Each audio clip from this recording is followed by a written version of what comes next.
And since I moved here, I was like, what's the one thing I can do that I can't do in California and New York? And I figured cash flowing real estate. That's kind of, so my target. And my main drive is really just get my mom to retire. She's very immigrant, like all that cash just under the bed.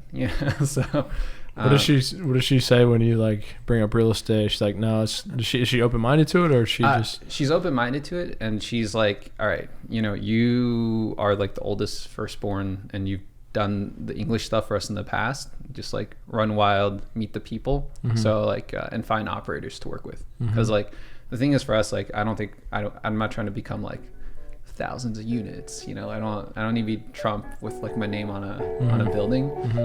I'm just trying to get enough passive income that she can retire, and then I might even go back into tech.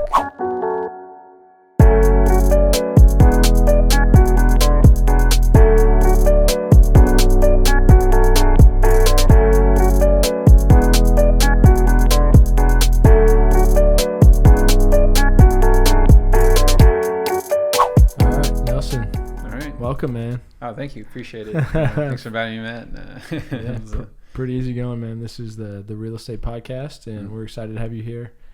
Alex, my partner, and we just tried to be pretty open with it, try to have a conversation, and you got a kind of a cool background. And appreciate it. And I love your website, and you do a lot of different things. I was thinking about, I think Nelson's a Renaissance man. Really? Thank you. Oh my gosh. Yeah. I mean, it started when, like, have you ever grown up really ugly and then you're worried about constantly dying alone? And so you're like, I gotta learn to sing, dance, and be funny, and like gather a lot of those skills. That's where it's really come in handy. Is just this like chip on my shoulder that's constantly like, you gotta do it or you're gonna die alone. Dang. All right. That's interesting. Yeah. Let's talk about it, man. I know you, we talked a little bit about it, but you kind of grew up around the restaurant industry. Was that correct? I did. So my parents, we do these like crappy Chinese restaurants. Think like Panda Express, but like buffet style. So I started working in them when I was like 5. If you can, just a little bit closer. Oh, sorry. Yeah. I started working in these restaurants when I was like 5. So where was this at? So we started off in New York in the Bronx, and then we eventually moved to San Diego, where we now have like 4 of these restaurants. So we've done pretty well since then. But it's kind of crazy growing up working in the restaurant, especially when I talk to my friends in college who were like, oh, Nelson, it's so hard to find an unpaid internship right now. And I'm like, I had an unpaid internship when I was 5. Do you know what it's like to be a 5-year-old with like a full resume? So, I've been part of the family business for a long time. I think I started pretending to be my mom when I was like 8. Right, and it's like, hi, my name is Nelson, and I'm a 30-year-old Chinese woman. Because, no one else really speaks English. So I'm the first in my family to speak English, go to college, then get a master's degree because I wanted to waste more money. And then and then now I'm like doing real estate because like my mom originally wanted to invest herself. And her plan was like, oh, I'm going to buy a home cash in San Diego. I'm like, I don't think that's how that works. But I'm also like, I don't really know how it works either. So I had to like learn myself between school and actually starting work. I had like a 3-month period where I kind of just sat down and went through all the books and cleared out the real estate section of the library, and I just started house hacking, just a little 4-unit, learned the trade. And then in Chicago now we've got like 40 units under contract. Right, so we're doing mostly syndicating apartment complexes, a lot of value add mostly, and I just started coming to Austin and doing bigger stuff in Austin as well. Nice. So, where do you live at? You live in Chicago or San Diego, or where's your home base? I live where it takes me. Yeah, I've moved around pretty much every 3-4 years. I've been like alive, anyways. But I am now based technically in Austin, I would say. My primary is technically still in Chicago, but I just spent 2 years in a place, and I still go there pretty often because that's kind of where the cash flow is in Chicago. In Chicago, and then here I come for just because it's Austin. Yeah. Cool place to be. It's a cool place to be. So your house hacking was in San Diego? I started house hacking in Chicago, actually. Okay. So my family's in San Diego. What's your favorite pizza place in Chicago? Ooh, I'm gonna be basic. Lou Minaldi's is pretty classic for me. I'm lactose, but sometimes I risk. You got to risk it for the biscuit. That's right, man. So that cheesy deep dish, it just spanks me, in the morning. But when I'm eating it, that 3 minutes before just is completely inedible, and the cheese gets hard. It's chef's kiss. Yeah, I agree. I mean, my favorite is Uno's. Uno's, really? Okay. Uno's is the original, right? Yeah. They're like, they're like the original. I've had them like once or twice. They're pretty good, but it's like, for one, parking is terrible in downtown, so I don't go there that often. But two, Uno's is like, it's like a nice area, on the north side, and I just can't bring myself to go there too often. I like dive bars are my favorite type of places to go, and just good value. That's what I'm looking for, Nice. Well, that's cool. I really liked Chicago when I went there, and was very interested on what owning real estate would be like there. I only own real estate here in Central Texas and Austin. It's really the only real estate market that I know like the back of my hand. And Okay. I'm curious to hear you said that the cash flow is there, so y'all are buying these extreme value add properties, or? Yeah, so Chicago is big cash flow. That's kind of the perk of it, and it's also the third biggest city in like the country. Things going against Chicago, it's very blue. It's it's the third biggest city in the country, and there's a whole portion of Chirac that is infamous. So as a result, there's a lot of people who don't want to touch it. Mm-hmm. However, the perk is there's not a lot of people who want to touch it. And you can pick up discounts that way. And more importantly, there's specific neighborhoods in Chicago that are particularly well-to-do, because as the third biggest city in the country, like certain neighborhoods are pretty much the size of a whole city, and their valuations can range from, literally Silicon Valley, if you're like in the Streeterville area, that's like the same prices, or if you're in Bronzeville, you can have rent growth that's like double digits. So it's really narrowing it down and realizing, like, as a whole picture, Chicago is pretty bad, but if you narrow it down to specific neighborhoods, there's a lot of opportunity in them. And the problem is you kind of need a lot of market knowledge for that in order to figure out, literally block by block, valuations will change. They can literally double if you go 3 blocks over, right? Is that something that you would see changing, like the blocks next door would be going up in value over time, or is it kind of like, hey, this is just not changing? Well, I mean, it's real estate, so everything is going up over time. Sure. So it's block by block on average, everything sort of kind of picks up, right? It's a rising tide. Mm-hmm. So even in certain neighborhoods we're going, it's like a very deep south where most people wouldn't touch. It's where most of the value add is. You can pick up properties for 15, 20 grand a unit, and then throw like 40 grand into the rehab, and then you'll get like double digit cash flow numbers. Wow. So like that's kind of the target. It's like doing most of the hard work that people, when they see like, oh, there's a 10 or 12 pref as an investment, they're just like, all right, as long as I don't have to be the person in there, you can take the money, Yeah, it's not a hard sell at all. Yeah. Cool. And these neighborhoods, these are not in Chirac? So what is, I've never heard this term. Okay, so Chicago is like historically been known as like one for gangs, and then after gangs, now it's known for the South Side being really rough.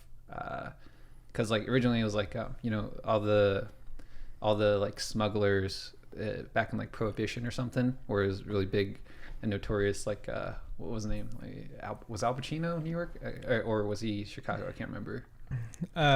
There's a lot of that in between, and then eventually the south side of Chicago got kind of hollowed out, especially during the recession, because like so first off, it was red lined, so it's predominantly black in the south side, and then on top of that, in 07, 08, a lot of those predatory loans were targeting those neighborhoods because it was like minorities and they've historically not have access to credit.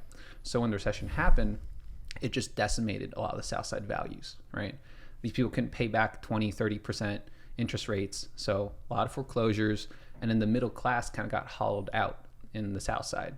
So as a result, these neighborhoods just haven't seen a lot of capital come in and invest, namely because now there's like there's like a history around like, oh, the South Side, there's a lot of shootings, or South Side, there's a lot of like gun violence. But if you take the statistics on average, it's a large population in Chicago. So it's actually lower than in a lot of places. Like I'm pretty sure Killeen has a higher per capita death rate than like Chicago as a whole.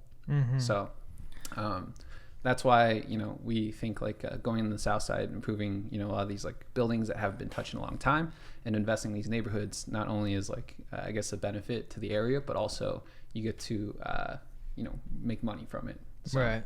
They're talking about Iraq. Chirac, Yeah, Chicago. That's what I was thinking. It's a war never, zone. You've heard that? Yeah, I just never heard this. There's like a lot of Meek terminology. Mill talked about Yeah, it. there's a lot. It's like a hip hop culture thing. It's not. Yeah, it's hip hop culture thing, but also just like it's got a history of gun violence in the last few years. It's got like a lot of the national stage. I knew that. I remember Kanye talking about it back in the day.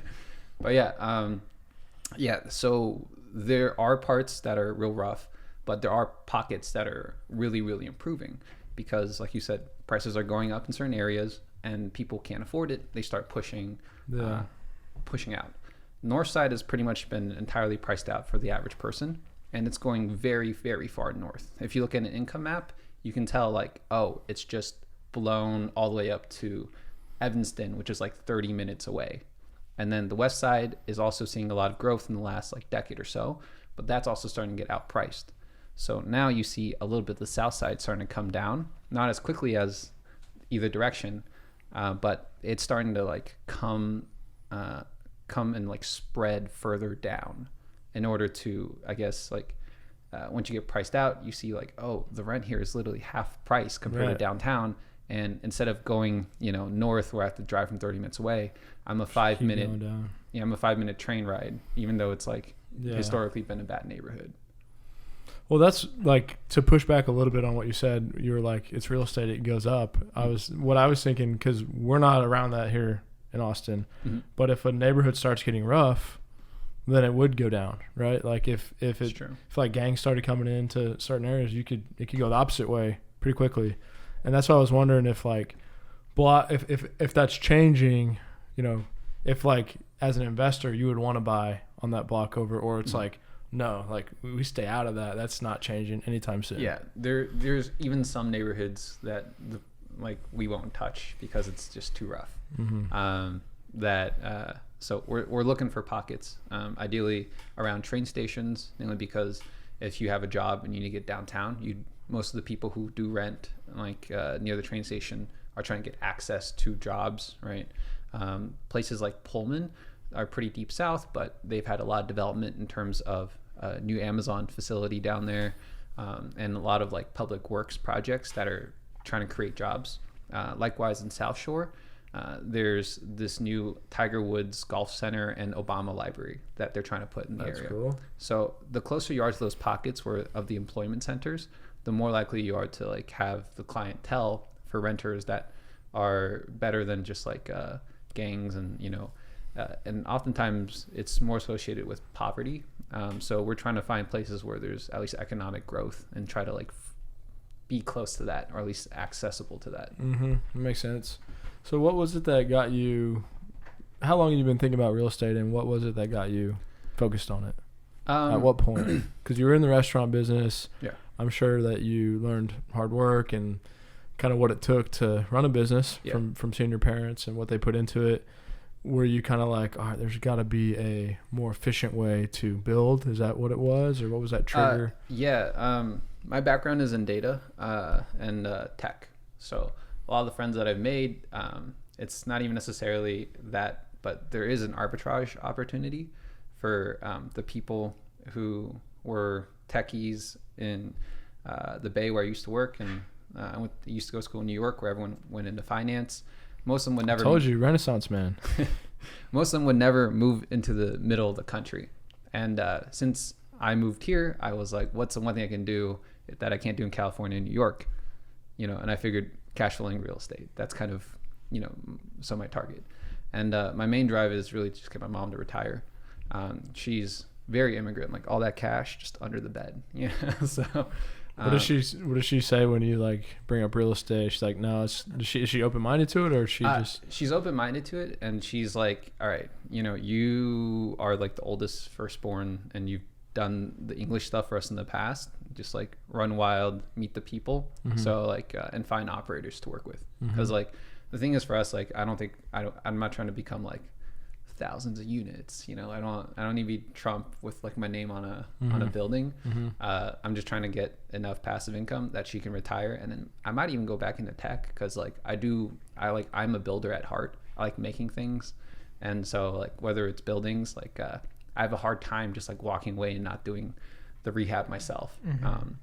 I bought an Airbnb here recently, just like a house, and I remember the fan was broken. I was like, I could call an electrician and do it for $300, and instead I just like went into it, took off the pull chain, and then reconnected the wires with the nut, because the only thing that was broken was just like the pull switch. So like luckily, as an engineer background, I was like, I'll just save the money and do it myself. But like I was also taking a step back and thinking like I would probably make more money if I would just hire some of this work out, instead of like cleaning, for example, poop when like the water overflowed.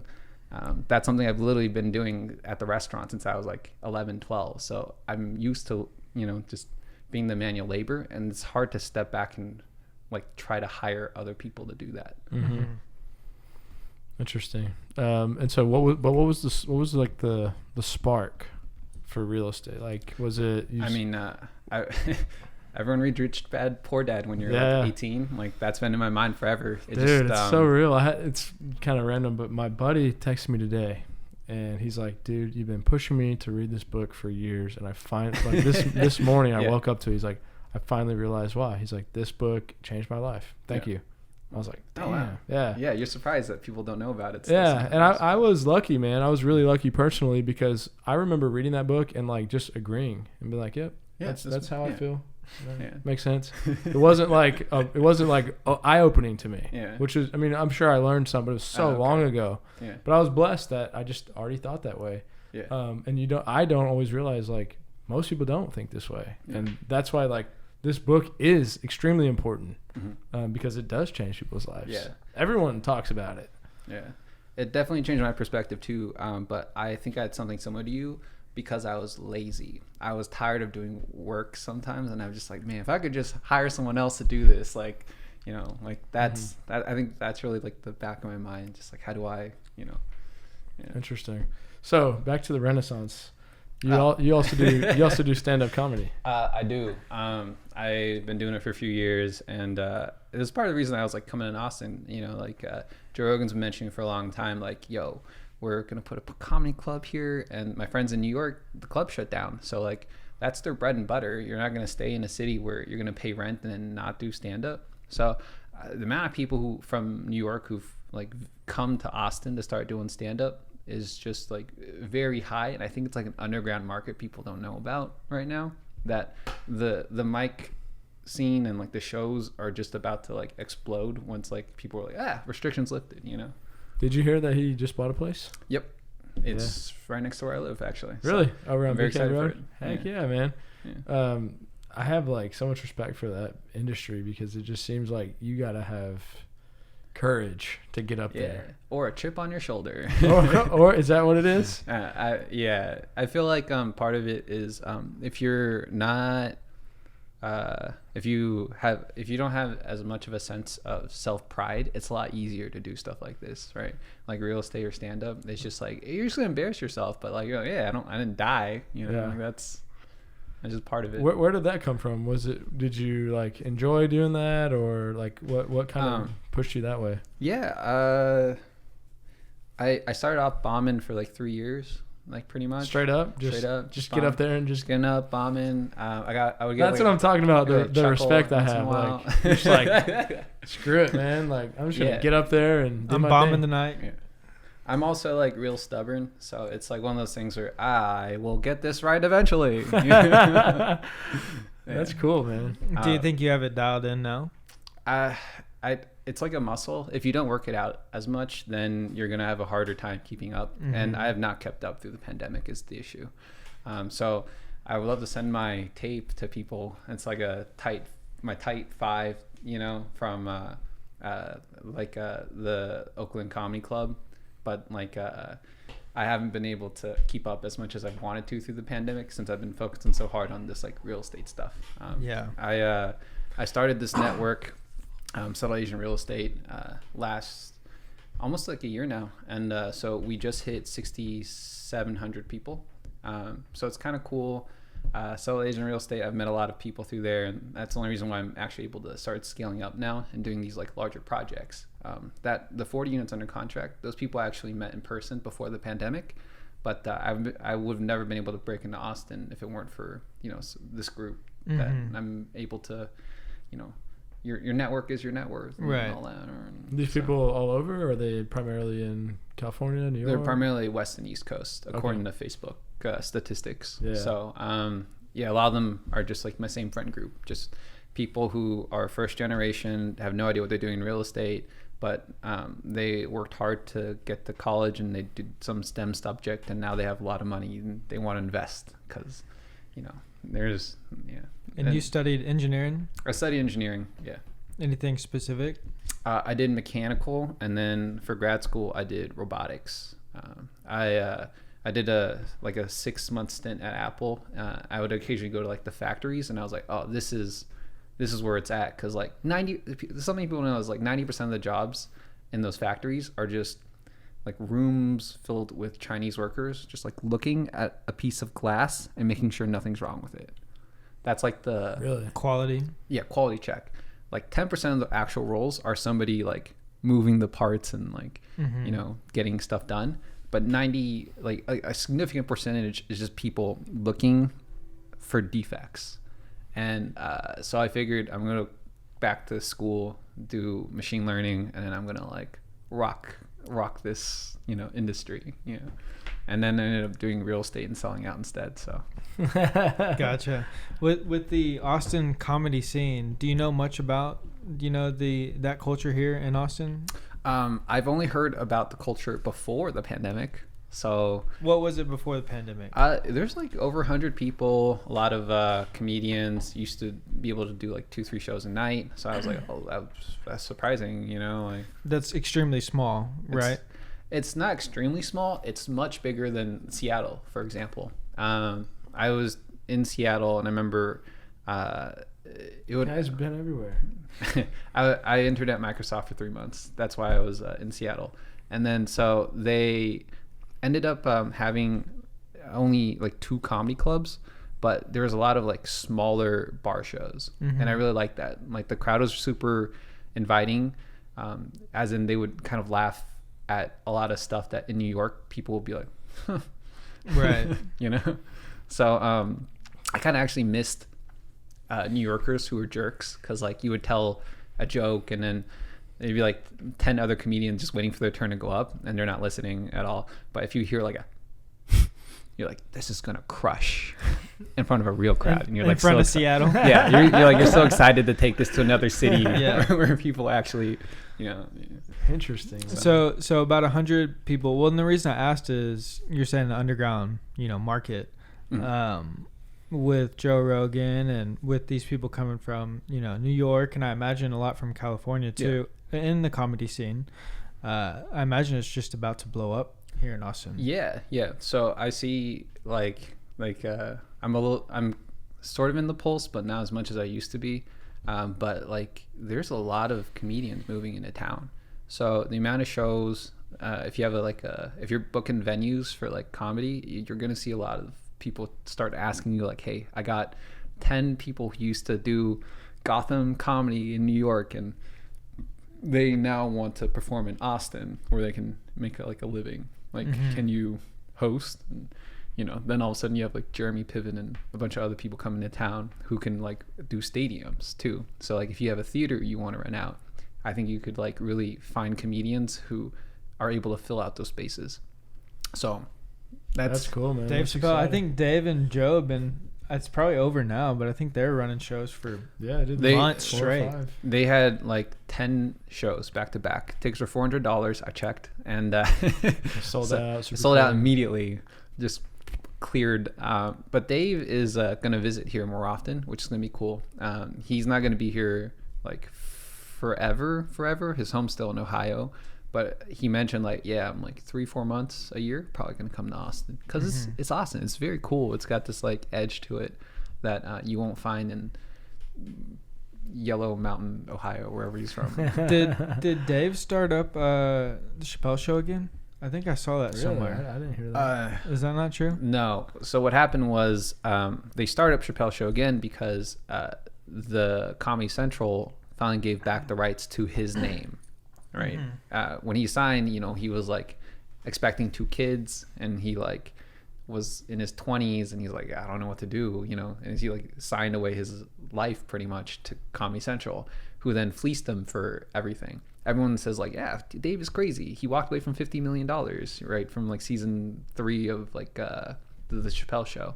But what they don't notice is that Comedy Central made $500 million from the show, and they offered him $50 million of that like $500 million they made the year prior.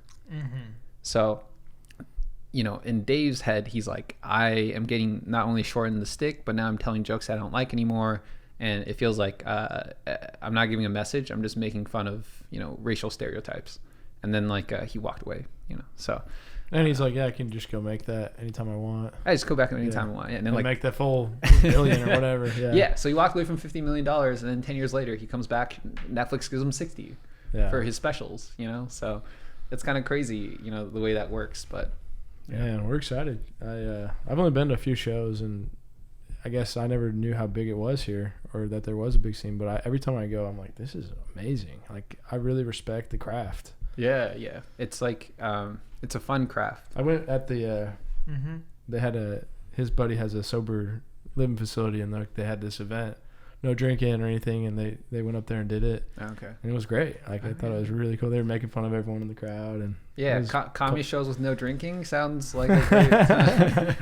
No, that means you actually had good comedians. That's how That means you gotta be good, huh? There was a girl that actually I can't remember her name, but she was on Joe Rogan's podcast. She was on Rogan's podcast like a week or 2 before.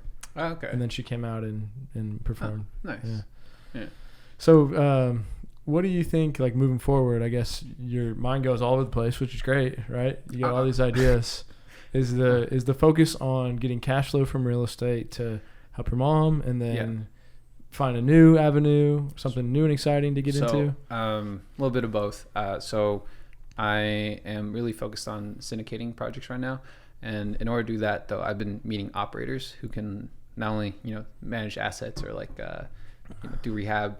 I'm just trying to partner with people I can trust to run the project. And the only reason I am even syndicating is so I can sit at the table and figure out week to week what's happening, right? I can't pull an okey doke if we're on the GP side. As an LP, I don't know if you guys have ever invested in syndication passively, but you have no idea what's going on. Every 3 months, they send you like an email. It's like, hey, here's your money. Leave me alone. You know? Yeah, I was talking to Jason, our buddy, and I'm in a couple deals, and he's like, man, their NOI is off like $200K, which is like exactly X million in value. I was like, damn. And so that's the thing about these syndications is at the beginning, it's projections, right? And like, that's why it is so important to get around the right people. Nobody can project what exactly is going to happen. Yeah. You ideally want to be conservative and outperform, and not the other way. But, you know, 2 years ago when I was getting started in this, it was everyone saying we're going to have 3% rent growth for the next 10 years. Yeah. Then COVID hits. 0%. Yeah. Actually negative. Probably negative. I don't know. Yeah. Probably negative. Yeah. With these operators that you're getting, these are people on the GP side? Yeah. Or these are people you are hiring out? People on the GP side. And then I usually offer analytics. My background's in data science and engineering. So I can usually run math pretty good. Not English, though, as you can tell. And then aside from that, I can also bring a pretty large investor base with me. So usually I also do a lot of the capital raise. So those are really the 2 things that I'm specializing in. But it's just so I can make sure that my mom's money is being used properly. Like I said, not trying to be 1,000 units, just make sure things are being run correctly. What's the cash flow number? cash flow number. Once you hit it, you're gonna go do the other stuff. Well, that's the thing is like, I am pretty confident that if we can get like 6 figures, and then that 6 figures is all tax write-offs, of course, then I will probably walk away. I figured that'd be enough, to put it to rest, and I would just like keep up to date, but I wouldn't need to focus as much on new acquisitions. Right now I'm putting the pedal to the metal for the next year, just trying to scale up that side. But once that's set in stone, I figured I have 3 operators that I trust in 3 different markets. That's really my focus. Then I can just be, all right, hands off a little. In terms of like trying to keep meeting new operators, I would just be focused entirely on asset management week to week, and making sure that the projects are correctly running. And I would assume my partners would be better at the finding deals and asset management side than I would be. Right. And so you're in Chicago, Austin, and the third? I'm looking for the third. That's the it. thing. So, cool. Yeah. Where are you thinking? I'm a big fan of North Carolina and Oklahoma City. So if you track the data, Oklahoma City is pretty much the same percentage rent growth, but more importantly, same percentage population growth as Dallas. They've both grown like some odd double-digit percentage, around the same amount. But prices in Dallas this year are up like 20%. Prices in Oklahoma City are only up like 10%. So they're both situated only an hour away from each other. The only difference is it's in Oklahoma. Yeah. Right? So you can literally get... Everyone, I guess we're in Texas. Like everyone talks smack about Oklahoma. Yeah, right. That's definitely a Texas That's really thing. it. Yeah. Well, we have an agent and a friend of ours who's been pushing us towards Oklahoma, specifically Oklahoma City or the suburbs of Oklahoma City. Yeah, like Tulsa or something. Because it's literally... Norman. the cash flow is better, and it's undervalued for what it's bringing to the table, which is like a city that's almost, I think it's over 500,000. Dallas is only like also in the 1 million range, but their growth is similar. It's just the rent growth or the property price growth in Dallas is blown out of the water from the pandemic, but you could get like a third of the property tax, in Oklahoma City. It's just that people aren't sold on the idea of going to Oklahoma. Yeah. So. Well, So I there's think it some just arbitrage. depends on what strategy is. If strategy is strictly cash flow, then Yeah. It's not 100% cash flow because we are in Austin, of course. Right. So I figured 2 cash flow markets, 1 appreciation market, which is Austin. So. And you are looking for specifically commercial multifamily? Right now the focus is on that, but in Austin so far the only thing that's made sense is actually long-term rentals. So just if the math makes sense and I happen to find an operator with a lot of experience in that field, then I'm totally fine with helping raise for it. So mobile home parks is something I'm really interested in, of course. But like the residential side is obviously more consistent. But we're now also looking into this Airbnb project that I was mentioning earlier before I think we started recording. Yeah. So. Cool. And do you have someone who has a ton of experience with overseeing the Airbnbs and? Yeah. So this person, she runs like Airbnb, like short-term rental courses. This one's actually might be a bit of a risk since if we're scaling up. But I found an asset manager essentially for the project. Nice. I love it, man. So back to, I'm just like so fascinated with the multiple ideas that you have. It's like get the cash flow, and then you're going to look for new problems, maybe with tech related, and then focus on the stand-up as well. It's kind of something that you really enjoy and you're passionate about. I've always done tech and stand-up first. This is like the first time where I only focus 1 or 2 things at a time. And right now, real estate is taking most of my focus. So I'm probably just going to cut back on real estate at a certain point and focus back on tech and stand-up, which are the 2 things that I think as a builder, like those are the things that I enjoy doing. Within tech, what are you interested in, building? Is there, like software? Is it more mechanical engineering? It's a lot more mechanical. I'm building like a poop sensor right now with some friends just for like fun on the side. So what is that? A poop sensor? Yeah. It's like a thing that picks up poop. Okay. It's whenever you poop, you release sulfur, ammonia, a couple different sort of things that you could pick up with gas sensors. And since my background now is like in machine learning, you can take those trends and sort of predict when that event of poop happened. And the idea is that we push this into hospitals specifically. There's a lot of old people who are incontinent. And when they're in a nursing home, you only do 1 to 2 hour checks on like, oh, did this person soil themselves? Which means UTIs is probably one of the biggest medical issues. I think they cost the industry like $2 to $4 billion a year just from senior citizens sitting in their own stuff and then not getting cleaned in time. So the idea is that if we can pick that up ahead of time, there's a market for it, but also like it's also not as sexy. It's not a self-driving car. You're gonna like go get grad school and learn a bunch of math just to smell poop. So you're creating the sensor that'll detect those gases that are released. Yeah. That's interesting. So many different things out there, man. And so how many projects have you created like that? So of that, I've created a couple just like for fun. They're not like actually commercial projects. A friend of mine and I 2 Christmases ago, we made like a face detector that when it sees your face walk into a room, it plays your theme music. So like I picked Darth Vader. So it was like stuck on a little Raspberry chip with a camera. And then when I walk in, it would go ba ba ba ba ba ba ba ba ba ba ba ba ba. Yeah. And then he had his like a Barbie song. So like he's coming like I'm a Barbie girl. Yeah, and that was kind of so that was like I like building hardware stuff like that.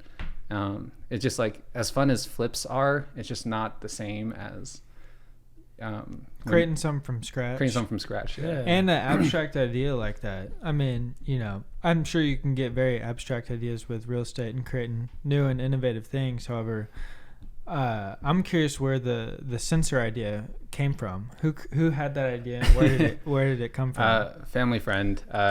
Their family owns a factory, and then the brother-in-law owns a hospital. So we have not only the people who can produce the product, but also the people who understand the challenge. Who understand the challenges, and we can actually test the data. In their not hospital. It was like a private clinic, I believe.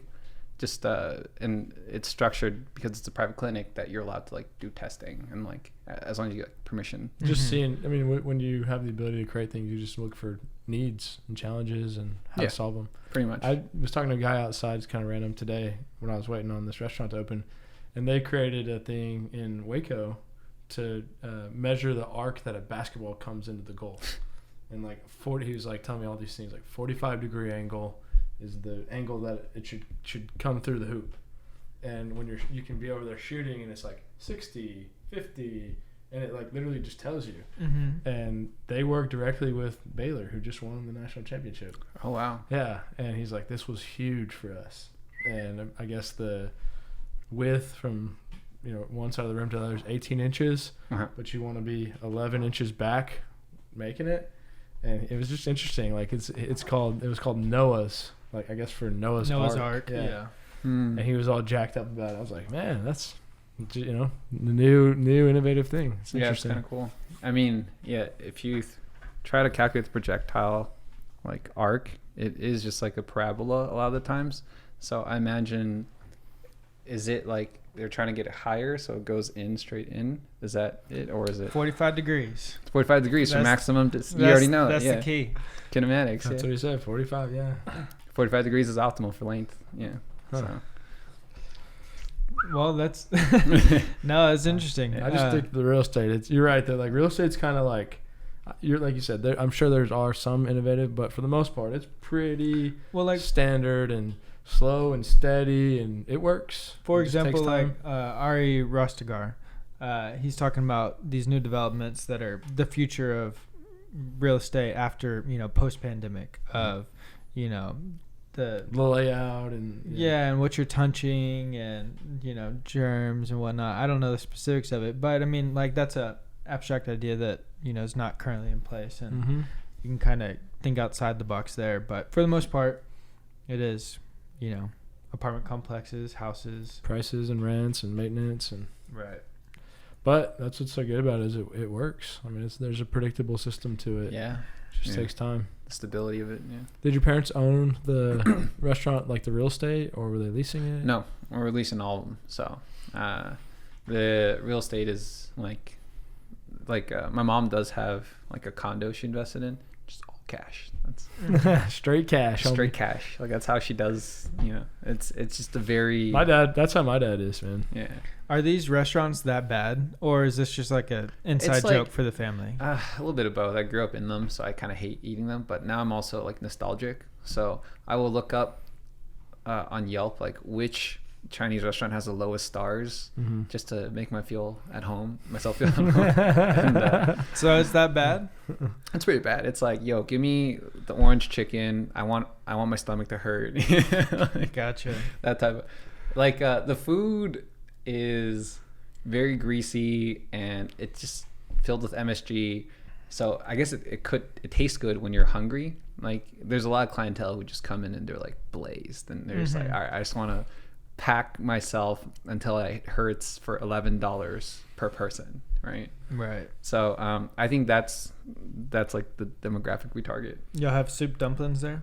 Of course not. I was gonna say I'll go there, pay $11 and have all you can eat soup dumplings. No, that's you got to pay more for that. Okay. All right. Yeah. Right on, man. Well, is there anything else that you want to talk about or you find important?